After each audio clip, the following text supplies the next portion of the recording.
I think I can move on to the red now. And since I just sharpened it a minute ago, it's ready to go. But is my letter R? See, it was showing through some of the work in the yellow, so I'm going to address that.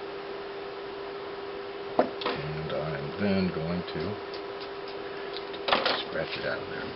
Alright, let's move on. Got some pencil shaders. So I'm going to, I guess, go like this. So I shield this and start in this corner. Now this is really, really high risk work here. You got to get it right up next. Now along the red's not such a big deal, right?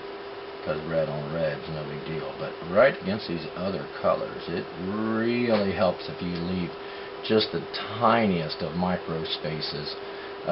We will trim this all out in black colored pencil at the end of the project. So each square will be divided with a black line. So it will cover any of those small little margins, those tiny, tiny little halos that you leave in there. But it's better than smearing it together. But if you're super brave and you got good confidence, then you know sometimes you can go right up to that mark and it'll work out for you. Okay, so here we go. Down the line. It's high risk. Careful. You gotta be very, to get it opaque too. It takes a lot of hand strength, and that's one of the things we got to develop if you're going to be involved in the visual arts of any sort. Sculpture, pottery, and ceramics requires extraordinary hand strength. Coloring, anything that is going to be opaque, you know, where the colors are really beautiful and saturated, is going to require some hand strength. When you're painting, surprisingly, your shoulders and neck get really tired and sore from standing up and working at an easel with your paint palette and all of your colors, holding those up. And then the actual physical act of painting itself is sometimes very tedious and causes a lot of stress in the neck and shoulders. And the back sometimes. Alright, it looks like we've got good control. And let's see what's out. It's coming in very nicely there. I'm very impressed with it. Very impressed with it. It's shiny surface. Glossy because the wax material that's in the color pencil. Okay, let's keep on tucking that together. That is fantastic. I'm going to go back and address any areas I see that are a little skipped over. There we go. A couple places right here along the borderline with that other black.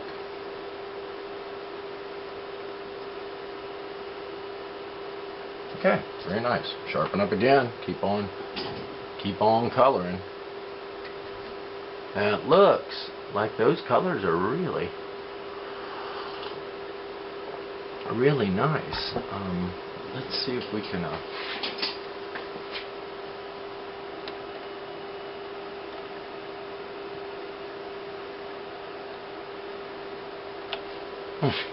focus that a little better is what I was thinking, and that does look a little better. Okay, well, let's get back to coloring in the red here, because this is a complicated letter. It's got a lot of touchy work that has to be done on it, so I suppose I'll go up to this one next.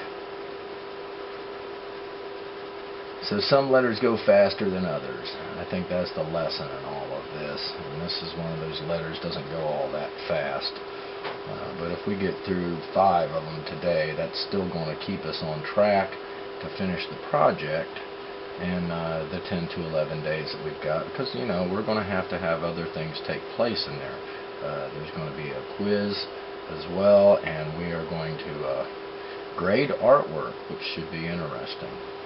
So if this class were being conducted in a physical classroom, the last couple of days of each unit would be dedicated to grading of your notes and taking quizzes on the material in the unit, and also finishing up and grading the artwork and work habits that are associated with that. So just like I'm talking to you now, I would be talking to the students in the physical classroom about their work habits and about their interactions with other people, and whether they are producing artwork while they're in art class, or they're just fooling around and not really making art. So it's important that you know these things, that when you're in the physical classroom, you're being graded constantly and evaluated, but you're also evaluating yourself. If you want to be in art, then you should be making art. If you are somehow opposed to that, we've got other electives that the students love in these classes, and so we can put you in another elective, that one that you would maybe be more interested in. So art just requires patience and requires the desire to want to make something good. And I'll tell you, if you can get it together by making something as simple as shapes and colors that carry a message to somebody and look nice, well, you get a long ways along the route that you need to travel if you want to pursue visual art, either as just something that you really love as an activity or as a career. There's many careers in the arts. Alright, looks like I got to go back to the sharpener again here. Good working point, not too sharp, but sharp enough to give you some control and detail. Here's another, this a little more high risk. We're going to this one next. Now, I say high risk because it's surrounded on several sides by another color, and so that makes it a little bit trickier to not smear all that together. And once again, if you watch what people do when they draw a lot, that you might notice that I'm constantly rolling my pencil. I also do that when I paint as well. And there's reasons for that, but that's more for painting unit. However, when you roll your pencil around in your fingertips, it kind of always gives you a nice sharp little corner, and you don't wear it down as fast, and it gives you that sharp little corner always gives you some detail ability, so you can tuck those colors together really carefully with that little corner that you produce by constantly rolling the colored pencil around. And not just the colored pencil, but any pencil. And charcoal is much the same way. If you're holding a piece of charcoal, you can roll that around in your fingertips as you draw with it, and it will keep a pointy detail tip on it. And that's just one of these strange little secrets that you notice about yourself sometimes when you're working. You get in the habit of doing these things, and then it's just like you don't really think about it. Your hand does it automatically. Kinesthetic learning is what that is, or physical learning. Muscle memory is what they call it in physical education and in sports. But it is a acquired skill, and it is muscle memory. Okay, here we go. High risk operation. You gotta be brave. I'm brave, but not that brave, so I'm gonna trim over top of that with a black color pencil at the end. Alright, now this particular letter seems to be taking forever, but the next one is an easy one, and we'll probably skip down a row just to save some time. So it goes that way. Some letters are more complex than others. And, the letter R is not just complex to color. It was more complicated to draw, too, as I recall. So, let's see. And on our letter E, it is amazingly, it is blue on top. So we could do this red and this red at the same time. So I say we do that. So that's great. You can, sometimes things work out for you.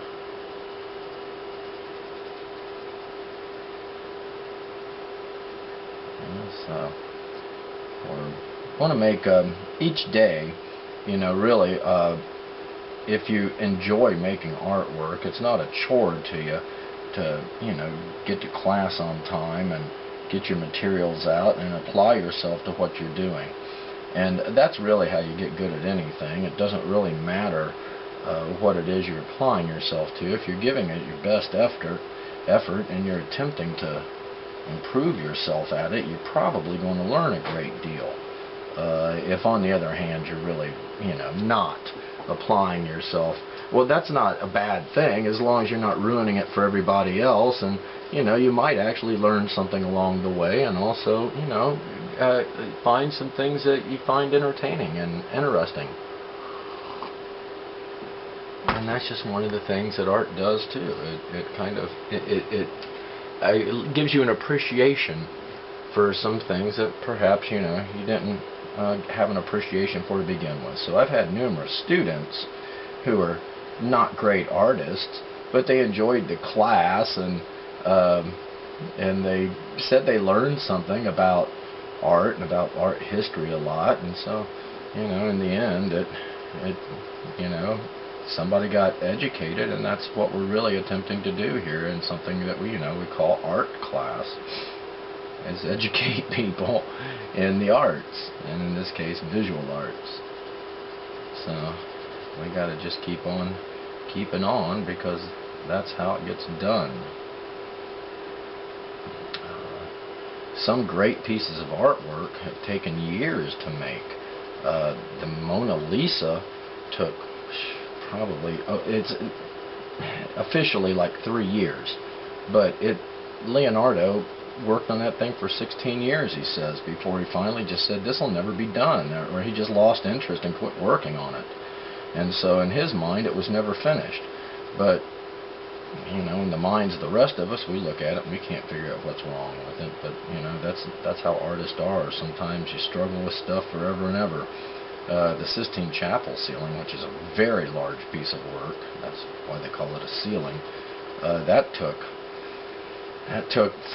more than 5 years, and there were a number of assistants that helped in that large project, but there was also some disputes between the people who were helping do it and the artist that was in charge of it, Michelangelo. And so as a result of that, he ended up having to do a lot of the work himself anyway, which is probably a good thing.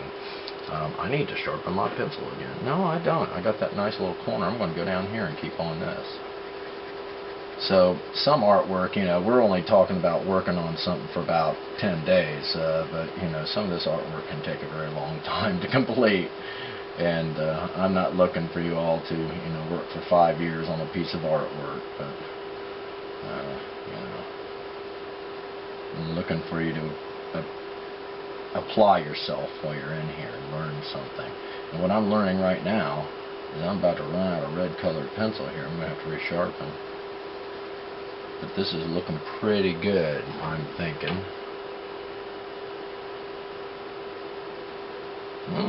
Don't get crazy there. I swung it down to that next compartment there. I'm looking for little spots of white that might be showing. Don't see any. Don't see many. Alright, that's good. We're going to back out of this for a minute and refocus. Everybody stay focused here. Here we go. Let's make sure we're in focus. And that looks pretty good. I have a question about this sometimes.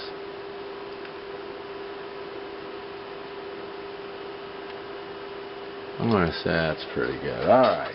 It's always good to refocus what you're trying to achieve here. Alright, we got to get back to the red before we do some more sharpening there. Keep rolling it over. We're well into the second letter now. If we keep at this, we'll have maybe 4 or 5 done in a class session here. And class sessions are, typically 40 to 50 something minutes long, depending on what kind of a schedule we're working in the physical classroom. And so, I can color a little faster than most of the students and do my work a little faster. However, I'm going to try to space it out here so that you all can I'll always be one step ahead of you on the work that we're doing here. So let's hope that we're in a classroom together face to face before too long here, because that's a much better way to learn how to do these things than it is you know, to try to interact through video postings and such. That's really not the personalized approach. Okay, one more time, back to the sharpener. We get to move on to the blue, and things are going a little faster here now that we're warmed up, seems like to me. So let's get over in here and finish off the red. Oop, better protect my work. And the strike mark of your colored pencil, after a while, you start noticing you don't form a pattern. And so that's a good thing when we're trying to color things in. Unless we're trying to direct at somebody's eye, that's more of a something we would use in drawing, where we're trying to indicate that there's a curved surface of some sort that we want people to look at. But in design work like we're doing right here, a lot of it is just really flat color work, almost like as if you had cut out construction paper and glued it down in a, you know, message such as this. And that would be a good visual project as well, one where it would test more than just your coloring skills. It would test your skills to be able to fit pieces together accurately. I'm going to have to think about that. So, but this is a nice project. It's coming along, not too much of a pattern showing up in my coloring. I'm trying to get that nice smooth opaque effect, and I'll be ready to move on to the next color. And I'll tell you what, I'll be happy to do it because I'm kind of tired of coloring red now. This is the same thing we had going on up in here with the yellow and the blue. We never got to anything red. Now we've been nothing but red for the last few characters. Okay, when you're at the edge, sometimes you just have to color right off the edge in order not to tear your paper. It's kind of tricky. Go, you know, vertical up and down the sideline there if you have to. Okay, I'm looking pretty good here. I'm pretty satisfied with that. Alright. Now, here's the thing. We're going to be coloring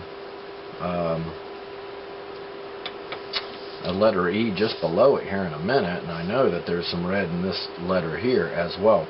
But I think it's time to change colors here just to keep the variety alive here. I'm getting a little worn out on some of this. So it looks like we're going to blue this time up here in the letter E, and we're going to have to erase that carefully. Now it's going to be covered by a darker color, blue, and so, you know, it's important to erase it completely, but, you know, if it's a darker color, sometimes it gets concealed more easily.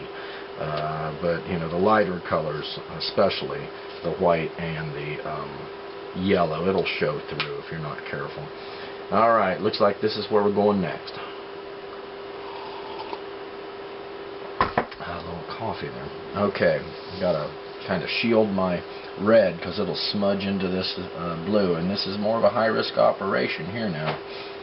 Gotta be careful up against the red and the yellow there in this area, and then there's a long area of contact above it along the border with the yellow and the letter O. So I'm going to have to kind of change my angle here. There we go. And this up here is also quite risky, but if you're steady-handed, sometimes you got to hold your breath a bit when you're up against very high-risk work. But this is starting to come together. And see, that's the thing about the patient person. They're able to wait a while before they finally say this is too much work. And just about the time that you're getting, it gets really tedious and frustrating, and it seems like you're doing a lot of the same stuff over and over again. That's just about the time that you really cross the line into making a piece of artwork instead of just, you know, scribbling up your class project. And so when you'll know it when you're making a good piece of artwork, it will start to come together, but it takes patience. It doesn't get that way quickly. And I guess if there's any lesson in art, it would be that it's, you know, it's take your time and do good work, steady paced, and you'll almost always get done on time. And that goes, you know, in the professional art world, you have deadlines. But those deadlines are achieved by just steadily applying yourself every day. And if you really are, you know, a person who loves to make art, then it won't be a chore to you to do that. It will be something you wake up for in the morning and are eager to go and work on some more. So a lot of artists are afflicted with sleeping problems because they're unable to stop thinking about making art or teaching art, and then a lot of people are obsessed with it. And I'm not suggesting that you should be obsessed with it, but that's a pretty common trait in artists and musicians and writers and people with vivid imaginations and creative personalities that seem to have a lot on their minds at all times. Alright, this is starting to come together. It looks beautiful. I hope yours is coming along as good as mine. And so I'm ready to move on to something else. We may have to go over here to this letter C just to break up the monotony here of large areas of color we have to put in. Sometimes you gotta take a break if you can do it without messing up the production of your artwork. There's just some areas you just gotta, you know, be patient and work your way through. Other areas, you know, you can take a little bit of liberty. Okay, right along the edge with the red looks pretty good. Easy now. There we go. Okay, now I want to go horizontal. I'm vertical here, horizontal again against that yellow. Okay, now, but e-learning is a lot of what I do here is I post these things on YouTube for you all to see, but there is a bit of a limitation on how long you can put something on YouTube for. But these are instructional videos, and I don't think I've had any problems posting them as educational. So they may be a little briefer than if you were in the physical classroom. But then again, there also are no interruptions like, you know, phone calls from the office or assemblies or anything like that. So we're able to really compress more class time into a smaller amount of legit clock time. So we can get the same results in terms of class time that we would get in a longer period in a physical classroom. However, there is a limit to how long a video I think can be, but it seems like I'm just back in my classroom right now without the students. I'm just coloring along. So this would be good thing to do early in the morning, or, you know, in the afternoon when your mind needs something to do. This is a project that will keep you occupied for a while. That looks fantastic, and they always have. These projects have always been things of beauty once they are finished. Alright, now the decision I got to make in order to do my work here, whether I'm going to bore myself silly or whether I'm going to make good progress, is do I continue down here with this letter E, or do I go over here to letter C, which is something new and I haven't done yet, and I could even then go down to the letter D below it, which is new and I haven't done yet. It seems like I got plenty of E's left here and here, so I think I may just go over and work on this side, because now I've done two of these. If I can get these two, and maybe I'll probably go to this letter E here, then that's a pretty good day's worth of work there. So let's go over here to the letter C, because it's let's see what we're doing here. Now I'm going to erase this because I don't want it to show through. I don't want anybody to see it. Do you see? Alright. I don't hear anybody laughing at that jest. Alright, on the letter C, or Charlie as it's called in the phonetic alphabet here, we look right here. And it looks to me, I'm trying to get it out of the light there so we can see it. It looks like it is blue, white, red in the middle, white and blue. So we're going to start with that red stripe in the middle so we don't cross this thing up. And then we'll go blue blue on the top and bottom. So let's sharpen up our red. Now, it's pretty common when students are doing this in the physical classroom that they don't color the center stripe in first. And my solution to them has been, and probably always will be, color that one in first, and then you'll probably not mess it up. But I see that done all the time. And this is becoming quite a nice looking piece of artwork there. Let's move this reference sheet out of the way. And you're seeing it as it is produced. Let's go over here to our red and our center, because there's 1, 2, 3, 4, 5. So now that we've erased the little mark out of it, we've got to keep an eye on that. Okay, I see another mark that's going to mess with me. It's a layout line, part of one. Okay. Alright, now. So we want to take the third one, and that looks like this one here.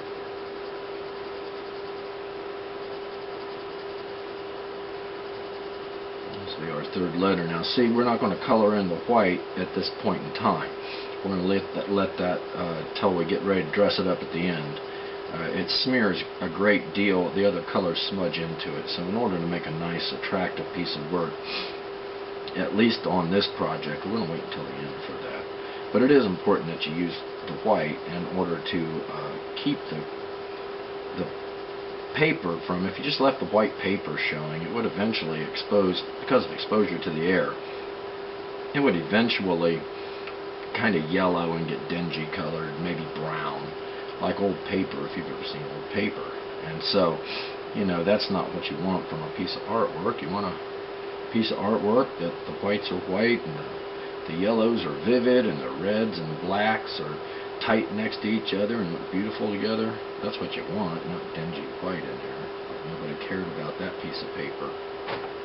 Didn't get any color on it, so give it some color. Bear down on it. Roll that pencil around in your fingers.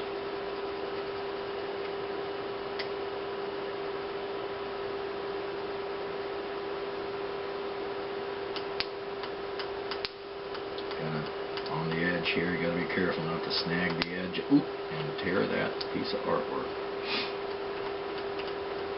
Okay, maybe go vertical up and down the sideline. There we go. Come together very quickly. Alright, now we're going to blue. It looks like my blue is going to need another sharpening. Go off screen, sharpen. Nice working point right there, and we're going to go blue against blue up here. That seems like should be fine. And now I'm going to cover this up. Okay.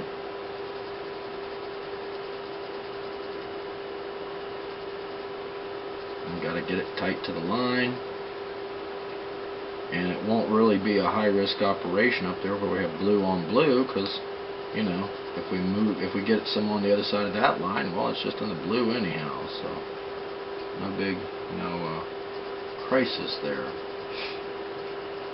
I will say this, if you are doing this as a makeup project, this is coming along pretty quickly for you, I'm sure, if you are following these directions. For those of us in the physical classroom, you know, we have to move between classes and you know, get settled in, get the materials out and stuff. So all that takes a little bit of time, cuts into your production time in the classroom, even if you are a very productive art student. It's just difficult to get more than, you know, about 30 solid minutes of production time in a class, because eventually things have to be put away. And so that's why when you're in classes in college, the art classes are really long. They're not just 1 hour, 3 days a week. They usually meet for several hours, either 2 days a week or sometimes only once a week for 4, maybe 5 hours. So it's a lot of what we call studio time, and you're physically in the studio making artwork. But you get plenty of time to do it, that's for sure. Alright, so here we go. Making right down this sideline carefully.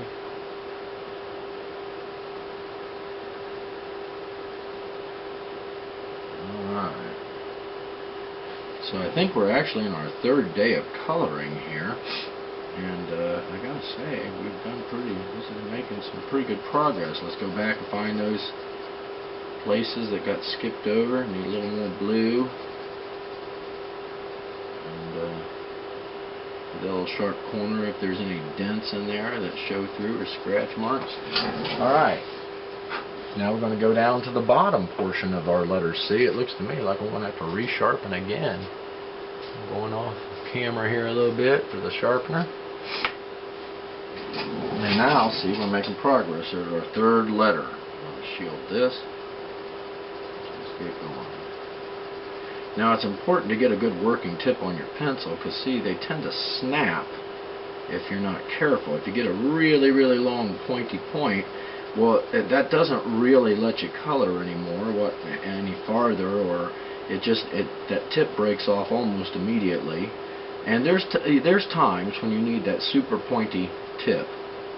But when you're coloring in large areas and you don't want to spend all your time sharpening the pencil, you just take about 3 twists of the pencil in the pencil sharpener, and you'll get a fantastic point that will last a while and be strong enough that you can bear down on it and it doesn't snap off, and you can tilt it a little bit. Now if you have a really, really long, slender, pointy tip on the pencil, then what you have to bear straight down on that pencil, and it will last a while, but it is also likely to snap off, and then you just spend all your time, sharpening pencils. It wastes the pencil, especially in group lessons, and your hand gets sore and you get a blister on your finger simply from sharpening pencils. And that's just really, if you're spending all your time doing that, you're probably not making your artwork. So most people don't think you've got to think about things like, how do I sharpen a pencil? But there's a great deal of all this hidden knowledge and stuff that's acquired from years of doing it.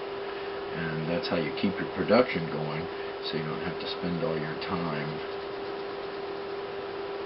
trying to sharpen a pencil instead of coloring in your project. And that's the difference between people that get it done and people that almost get it done, and people that just will never get it done. They just can't figure out that they got to keep working. And it happens all the time, not just in art, but in other endeavors in life as well. Okay, so it looks like we're done with the third letter here momentarily. And that's good, because I'll tell you what, I don't know if I'm ready to go on to the letter R. It takes a while. It's a good way to warm up, but it sometimes can. And I advise the students to simply, go along one letter at a time. That keeps you from messing up. But if you're careful, you can kind of skip around and keep it interesting for yourself. And you might have noticed I'm trying to fill it in from the left to the right as much as possible, because I'm right-handed. And I'm doing my best not to drag my hand through my artwork. It's really bad for it, and it also gets your hands all dirty, and that's bad for trying to make artwork too. Now there's sometimes, if you're making pottery and sculpture, you're going to have to get your hands dirty. That's just part of the qualities of that particular art form. And also painting, it's very difficult not to get your hands dirty when you're painting. It's an inherently dirty art form. But drawing, or in graphic arts, a lot of times, that sharp line, that division where the two colors come together very tightly is attractive, and you have to try to preserve that. This is looking quite good. Now my question for myself and for you all, if you were faced with the same dilemma, is do I keep on keeping on and doing the hard stuff, just the lots of boring stuff like this, or this is exciting but it takes a long time, or try to maybe finish out this session? I think I'm going to go over here to the letter D.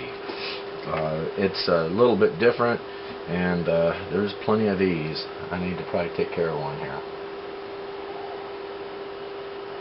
So that takes us back to our reference chart. For the 6th grade projects, we're looking at the marine flags that are represented on here. And the letter D, let's work our way around here. It says this is A, B, C, strangely is D. It looks like yellow on the top and bottom and blue in the middle. And I happen to be holding the blue, but I think I'm going to go back to the yellow for a while, because we haven't used much of that except in the cross section of the letter R up there. So it goes yellow, blue, yellow. Alright, let's sharpen that up.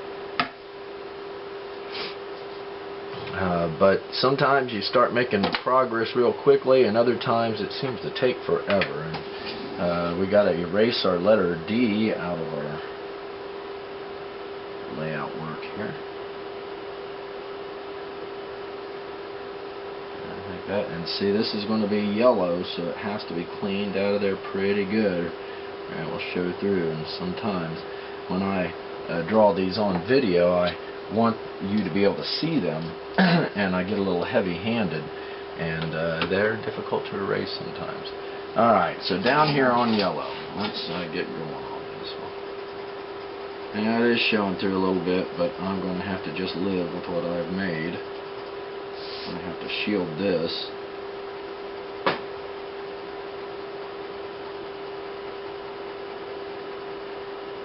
Yellow paint is very similar to this. It has almost no concealing power, and so when you are working with yellow paint, you really have to have strong pigments that will conceal the under paintings, and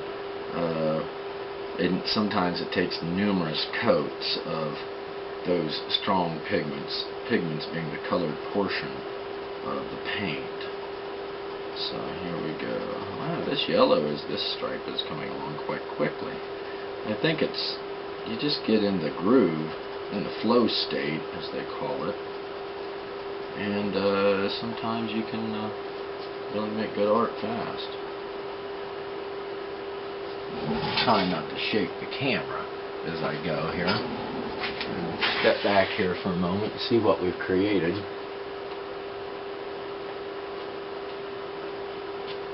Yeah, that looks pretty good so far. I'm impressed with that. Alright, well, let's keep it going here while we still can.